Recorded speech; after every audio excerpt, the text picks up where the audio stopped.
is a Lesson 18 grammar instructional video on further practice with indirect objects. Direct and indirect objects, again, may follow an action verb in a sentence. Not always, but usually you'll have one or the other, sometimes both.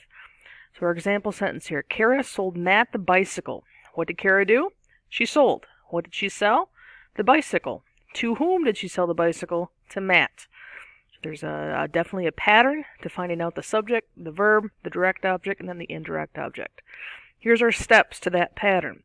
Step 1, you're going to find who or what the sentence is about and what they're doing. So that's your subject and the verb. Step 2, you're going to ask whom or what after that verb. So Kara sold Matt the bicycle. She sold what? She sold the bicycle. That's the direct object. Step 3, you're going to ask to whom or for whom, or to what or for what, after that direct object. So Kara sold Matt the bicycle. Kara is the subject. She sold is the verb. What did she sell the bicycle? To whom?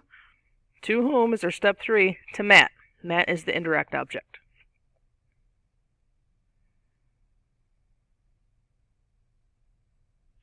So for lesson 18, further practice with indirect objects, you're going to have the same examples I just talked about in the video a minute ago.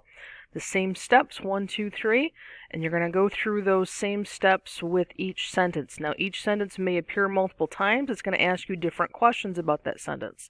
So we're going to do 1 through 4 together. So Will made his dog a house. What is the subject? So who or what is the sentence about? Will made dog or house. Sentence is about Will.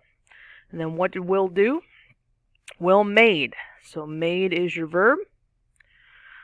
Will made his dog a house. Will made what? And usually the direct object is the end of the sentence. So in this case, Will made the house. And then Will made his dog a house. What's the indirect object? Will made a house. To whom or for whom? Left. From the direct object is the dog. And that's how you do lesson 18.